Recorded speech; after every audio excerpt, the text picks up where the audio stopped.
One welcome to this channel Anek education point. Myself Heena Thakkar और आज हम बात करने वाले हैं बैचलर ऑफ कॉमर्स यानी कि जो इग्नू से जो स्टूडेंट बीकॉम कर रहे हैं, बीकॉम जी कर रहे हैं और जिनके पास बिजनेस ऑर्गेनाइजेशन एंड मैनेजमेंट का सब्जेक्ट है, जिसका कोड मैं आप लोगों को बता रही हूँ BCOC 132।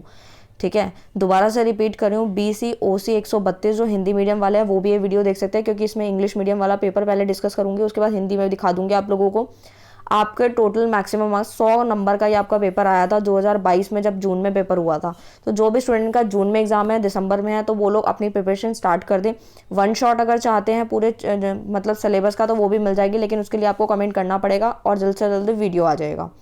3 घंटे का पेपर रहेगा, 100 नंबर का पेपर है। कोई 5 क्वेश्चन जो आपको अच्छे से आते हैं आपको वो अटेम्प्ट करने हैं। ठीक है, all questions carry equal marks. हर एक क्वेश्चन जो है वो इक्वल मार्क्स कंटेन करेगा। सबसे पहला क्वेश्चन के अंदर 2 पार्ट्स हैं। ठीक है, जिसमें पहले वाले क्वेश्चन में आप लोगों को पूछा गया था technological innovation implies new technology creating new products. जो न्यू प्रोडक्ट क्रिएट्स हो रहे हैं, इनोवेशन आप आजकल मार्केट में देख रहे हो, सर्विसेज को लेकर, प्रोडक्ट को देखकर, हैंस न्यू बिजनेस अपॉर्चुनिटीज जो आजकल देखने को मिल रही है आप लोगों को। Justify the statement with the help of example. इसी स्टेटमेंट को आपको जस्टिफाई करना है, अच्छे से एक्सप्लेन करना है एग्जाम्पल के से रिलेट करके, और ये 10 नंबर का क्वेश्चन है। उसके बाद बी पार्ट है briefly discuss the various step involve in the process of innovation. इसी से रिलेटेड क्वेश्चन है कि इनोवेशन का जो प्रोसेस है उसमें कौन कौन से वेरियस स्टेप जो है वो इन्वॉल्व होते हैं। ये भी 10 नंबर का है, यानी कि दोनों पार्ट को अगर मिला दे तो 20 नंबर का बनता है। आप सोच सकते हैं अगर फर्स्ट पार्ट एक जो 10 नंबर का, उसमें 10 पॉइंट्स तो आपको लिखने ही लिखने हैं, उससे 1-2 एक्स्ट्रा ही लिखें, ताकि आपका एक कोई गलत हो जाए तो आपको आराम से नंबर मिल जाए। ये मत सोचो कि हाँ एक पेज भर दिया काम खत्म हो गया, नहीं।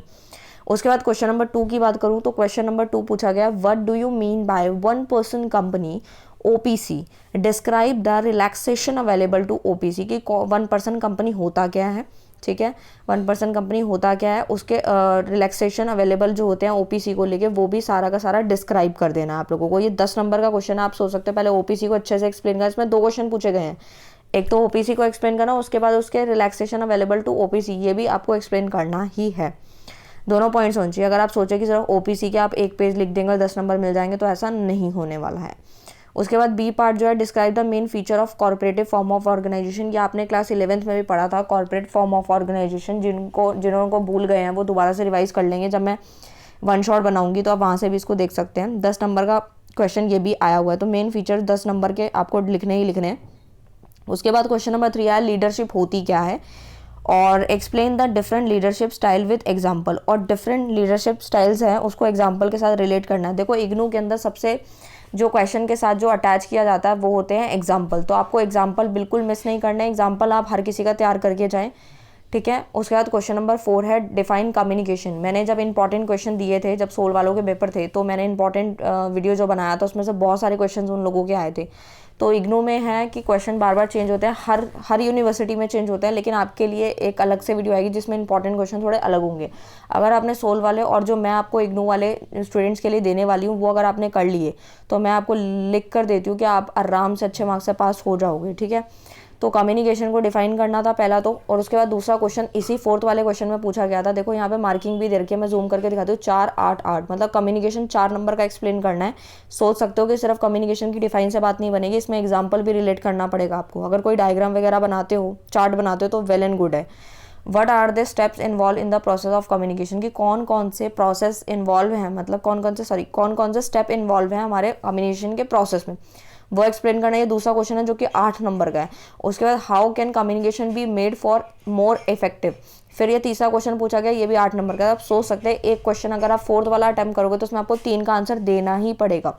उसके बाद क्वेश्चन नंबर 5 की अगर मैं बात करूँ तो पहले मार्केटिंग को एक्सप्लेन करना है, 6 नंबर का वो है। उसके बाद उसके डिफरेंट मार्केटिंग कॉन्सेप्ट्स कौन कौन से होते हैं विद एग्जाम्पल, तो वो 14 नंबर का है। तो आपको बिना एग्जाम्पल के आपके क्वेश्चन को बिल्कुल नहीं देखा जाएगा, काट दिया जाएगा।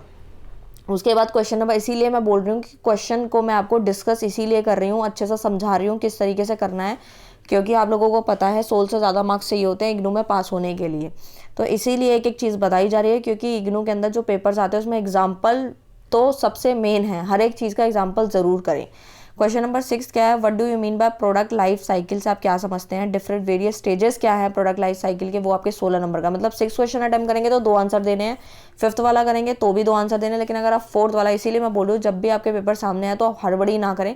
कई बार क्या होता है, हम लोग जल्दी कर देते हैं कि कम्युनिकेशन हमें बहुत अच्छे से आता है, हम लिख देते हैं, लेकिन हम पीछे का क्वेश्चन तो देखते ही नहीं है कि पीछे कितने क्वेश्चन पूछे गए हैं। जैसे क्वेश्चन नंबर 4th में 3 क्वेश्चंस पूछे गए, लेकिन हमने ध्यान सिर्फ और सिर्फ कम्युनिकेशन पे दिया, तो बात सिर्फ 4 नंबर तक ही बनेगी, बाकी 16 नंबर चले जाएंगे अगर आपने उसके बारे में एक भी पॉइंट नहीं लिखा तो।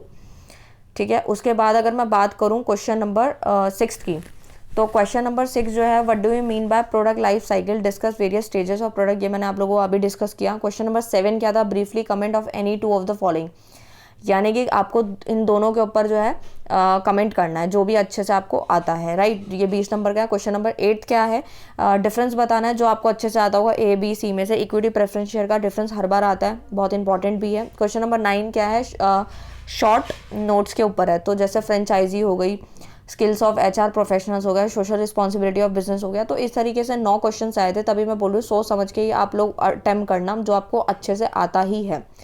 तो मैंने आपको एक एक चीज़ अच्छे से बता दी है। अगर आपको कोई भी डाउट आता है, अगर आप कोई और वीडियो देखना चाहते हैं तो आप उस पर भी कमेंट कर सकते हैं। सो मिलते हैं नेक्स्ट वीडियो में नेक्स्ट टॉपिक के साथ। Thank you so much.